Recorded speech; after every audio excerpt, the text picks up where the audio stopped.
Elena de White nació en 1827, en un lugar remoto de los Estados Unidos. Y ella misma no tuvo acceso a la educación. Un accidente le truncó en la mitad de la escuela primaria la educación y ya no pudo volver a la escuela. Y uno puede pensar, una persona con esas limitaciones, ¿qué puede hacer en el mundo? Pero Elena tenía un sentido de misión desde muy niña. Young Ellen Harmon became an Adventist in the Millerite movement in the 1840s, probably about 1841, 1842. Very sensitive young child, but she really wanted to understand the Bible. And she had believed with all her heart that Jesus would come in October of 1844. And when she didn't come, she got very discouraged. She got a little confused. That happened in October of 1844. 2 months later, in December of 1844, she was praying with 3 or 4 other women and young ladies, and she had a vision from God that told her about the journey of the Adventist people, and that was the beginning of a ministry that would last 70 years, that would continually point people to Jesus, continually point people back to the Bible, and would help people understand the great conflict at the end of time, described in the book of Revelation. She called it the Great Controversy. So Ellen White, in many ways, was a guide to the Seventh-day Adventist Church. Interestingly enough, none of the doctrines that Seventh-day Adventists hold came from Ellen White. They all came from Bible study. She did play a more active role in the development of Adventist lifestyle, with her vision on health reform in 1863, and her guidance of Adventist education. Ellen White had a great burden, and it was not just her burden, it was what God placed on her shoulders and in her mind to help the church develop in so many different ways. Education was absolutely key and fundamental to how the church was to progress, especially dealing with young people and helping them to focus their attention on things that are eternal, things that are positive, things that are biblical, and not allow the world around them to squeeze them into its mold. So the Spirit of Prophecy has been instrumental from the beginning, laying out what we call the blueprint of education, helping establish not only primary schools, secondary schools, but also colleges and universities that will help to form the characters of young people and also equip them for service for the Lord.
Mujer, madre, profetisa.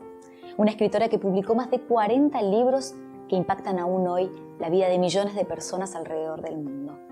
Guía y consejera en el desarrollo y la organización de la Iglesia Adventista del Séptimo Día, Elena de White fue también una pieza fundamental en el establecimiento de las bases firmes que garantizaron el crecimiento y la eficacia de la educación adventista a través del tiempo.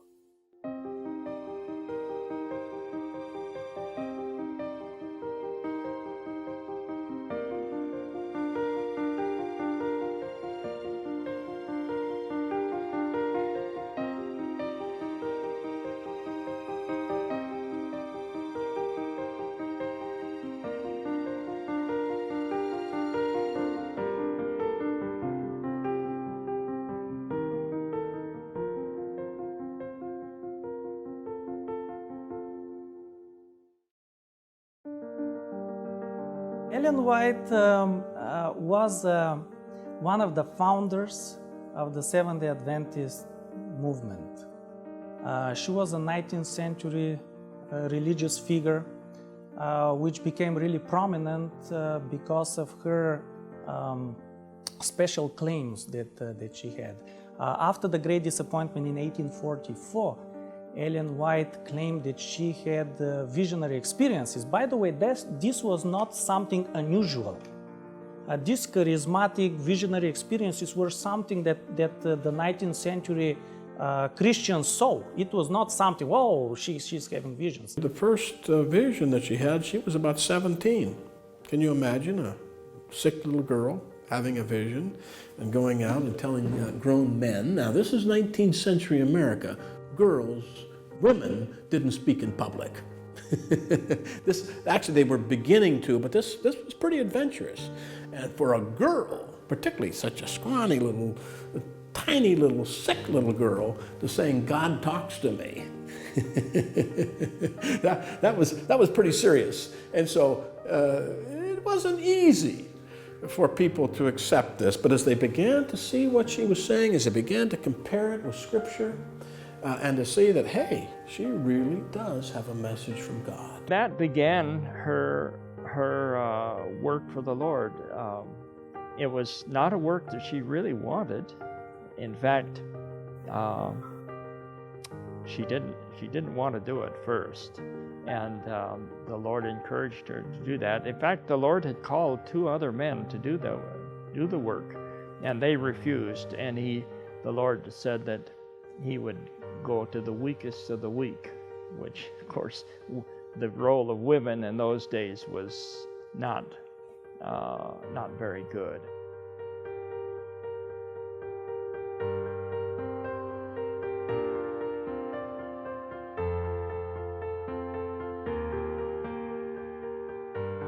Frágil, simple, sin ninguna belleza exterior que pudiera atraer a otro que no sea el único que puede sondar el interior.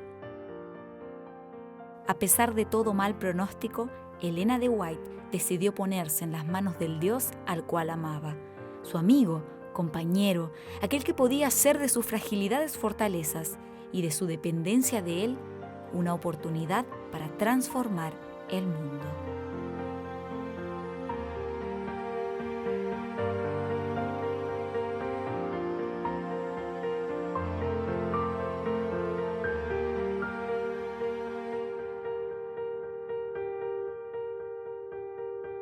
A questão de saber se Ellen White foi uma profetisa verdadeira ou não é algo, em certo sentido, subjetivo. Não é como A mais B igual a C. A todo profeta deve ser aplicado os testes bíblicos de um verdadeiro profeta. Em primeiro lugar, ele deve falar em conformidade com o texto bíblico. Não pode contradizê-lo. Deve enaltecer a Cristo. As suas profecias incondicionais devem se cumprir e existem profecias condicionais que podem ou não se cumprir. Mas o fruto da sua vida também deve ser positivo. Então, analisando a vida, obra de Ellen White da perspectiva dos testes bíblicos de um profeta, chega-se à conclusão de que ela os cumpre plenamente. Ellen White, as she has always said, was God's messenger. God gave her usually through vision, but other forms of inspiration, even when she read other material outside of denominational material, she was inspired. This is consistent with the Word of God, or that is not consistent with the Word of God. And so Ellen White was the one to receive God's messages and then to give those messages. Some would say interpret those messages or translate those messages to the church. God did not dictate word for word to Ellen White, and she did not take dictation word for word what God said, but God gave her concepts. God gave her some specific messages. And you know, as you read, sometimes she was more emphatic about that. She would say, I was shown, or the messenger said to me, the angel that God sent said to me. But she received these messages and then she shared them on with the church. Beyond that, she was also a counselor, which is a little different than just reporting the message. She gave counsel, she gave advice. She drew on her spirit of discernment and the wisdom that the Lord had given her to understand how to apply the messages that the Lord had given. The Lord talked about modesty, but what does that mean every day on our feet on this ground? And so she gave some interpretation and some advice. And there were times that it was a little more than that. She had to identify error, and she had to call it by its name. So she had sort of a broad role.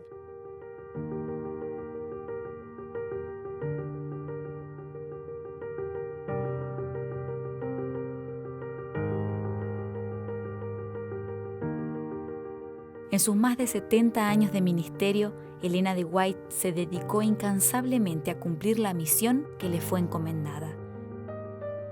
Vigorizada por una profunda relación de amor y dependencia con Dios, logró sobreponerse a todo sufrimiento y persecución, con la más firme certeza de que este gran amor que había visto y experimentado en su relación con Él debía ser compartido.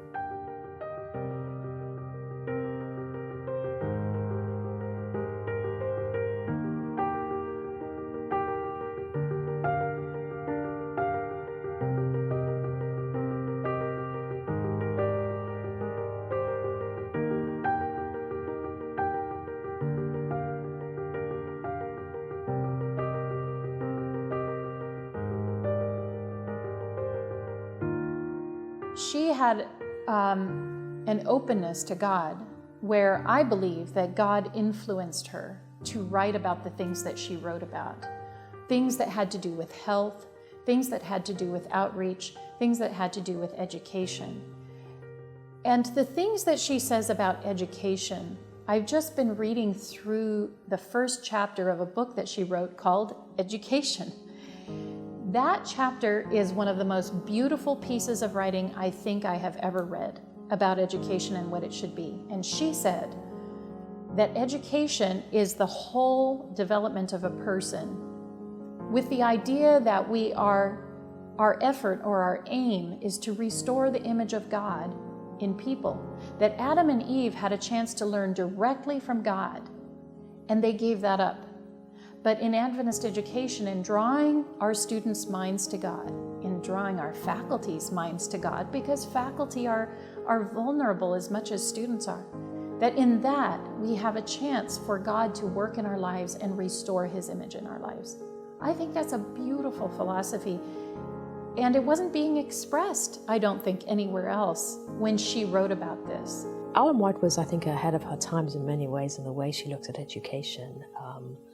And I think she recognized more than anybody what I've been talking about, this core connection between the elements of who we are and how education plays a role in that. And so I think she helps the church on a path of seeing how our faith and our personal growth and our academic must be combined together. And so in everything she writes on education, I think that is the underlying principle that she tries to say to us. Don't separate these things.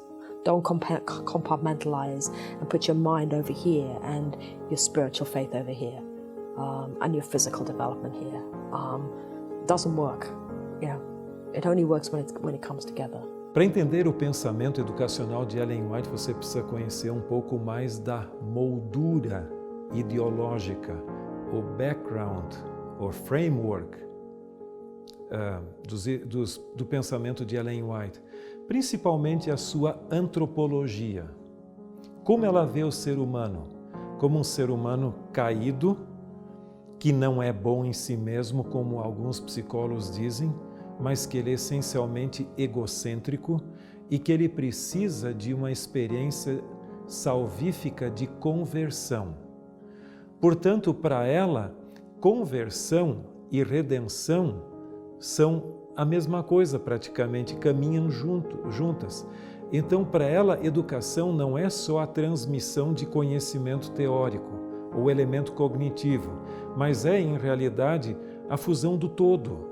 Então, o ser humano como um todo, usando a nossa linguagem mais comum, corpo, alma e espírito, ou a dimensão física, a dimensão intelectual, a vida espiritual, a dimensão social, tudo é parte do processo educativo de ajudar o ser humano como um todo a melhorar e se tornar mais perto do ideal divino.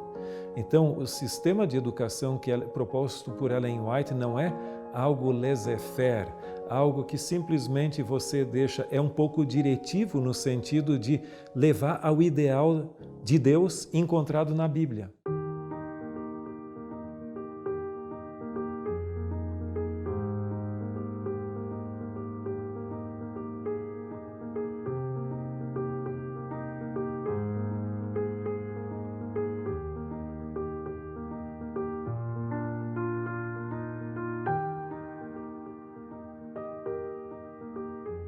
Elena de White habló y escribió sobre una educación diferente, trascendente, única.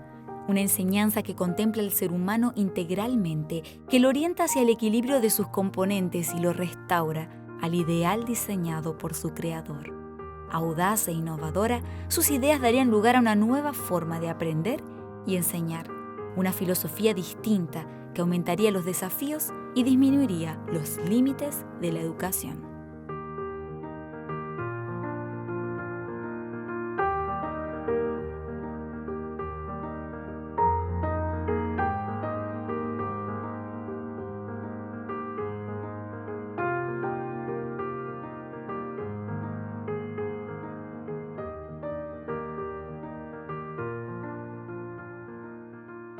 She was passionate about education because she saw education as everything. When you read the Bible, that's education. When you go out and witness, that's education. When you exercise, it's education. When you plant a tree, when you plant a garden, that's education. So in her mind, everything was about restoring the image of God in men and women. And so everything was about education. Ellen White não tinha simplesmente uma visão local, ela tinha uma visão ampla, a longo prazo. E ela se preocupava muito na questão de preparar as novas gerações. Porque veja o seguinte, se você pode ter uma comunidade muito boa hoje, mas se você não investe no futuro dela, nas novas gerações, não vai ter futuro como qualquer outro empreendimento. E a educação é uma forma de melhorar o ser humano, dar perpetuidade ao compromisso religioso e, por sua vez, preparar para o céu.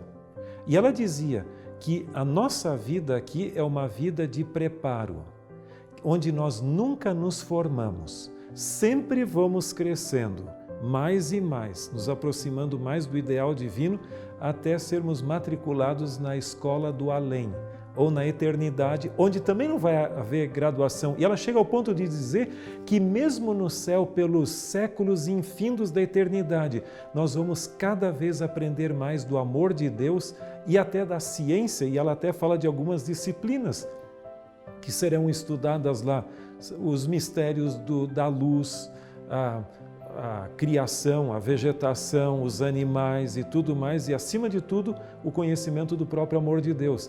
Então veja, a dimensão de educação que ela tem é muito mais ampla do que nós conhecemos. E ela até censurava, dizendo o seguinte: nós temos uma visão muito limitada de educação, precisamos expandir os horizontes, que é daqui para a eternidade. Quem inventou essas ideias? Estão na Bíblia, em certo modo, sugeridas, pero Elena de White le dio forma. De modo que vemos cómo esa escritora, que estaba al tanto de las discusiones sobre salud de su tiempo, sabe elegir entre todas ellas aquellas que corresponden a la cosmovisión bíblica, al pensamiento de Dios que quiere comunicarnos. De modo que Elena de White, en el campo de la educación y en el campo de la salud, es la fundadora de nuestra manera de pensar. Ellen White brought this all together. And it's interesting that you can go to Brazil or be in the United States, or I got my much of my education in England and South Africa, but we can talk to each other, and wherever we are as Adventist educators, we understand our philosophy. We can talk to each other about our philosophy, and it just makes sense that we have got that from Ellen White's writings and Ellen White's work. And so without her, we don't have a school, I don't think.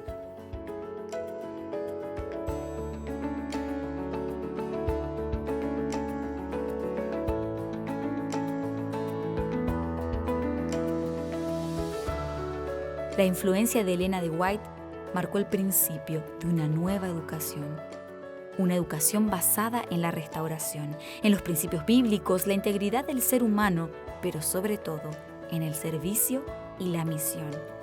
Misión que la llevaría lejos, que le haría traspasar fronteras geográficas e idiomáticas con un único objetivo: comunicar el mensaje bíblico de salvación a toda tribu, lengua y pueblo.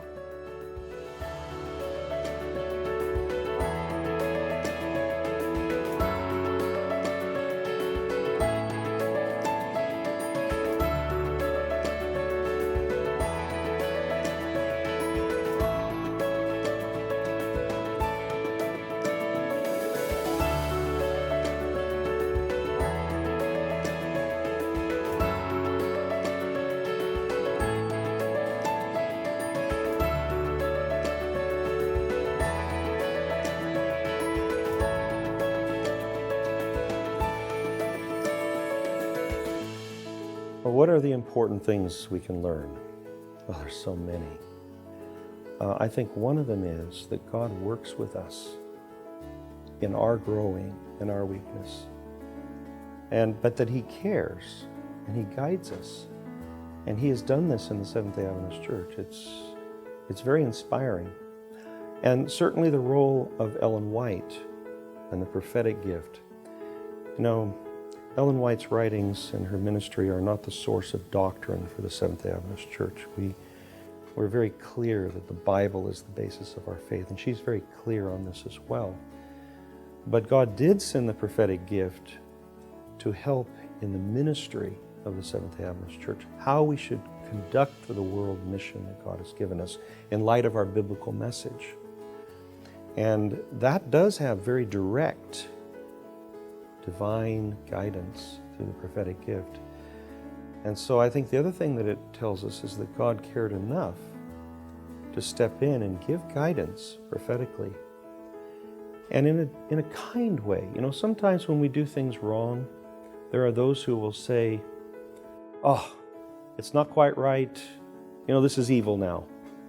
We'll just stop. You know, this is apostasy or something."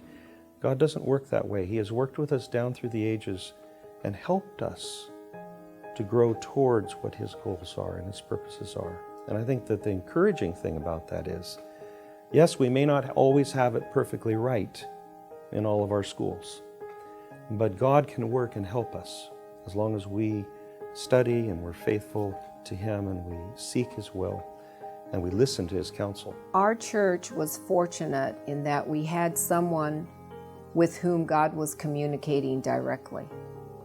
And He gave Ellen White a blueprint. I think that that's a big advantage that we have. And so if I look at the blueprint, then I can assume that there are certain things that God wants us to have in Adventist education. And I can be fairly sure of that. Now, I can also say that I don't think that there are other schools that may have a similar kind of idea or philosophy. So it's not totally unique to us, but I do think there are lots of unique things about the Adventist Church and about our vision of what education should be. And we're just very fortunate that we had someone who could communicate with God directly. And what we ought to be doing is sharing that with as many people as we can.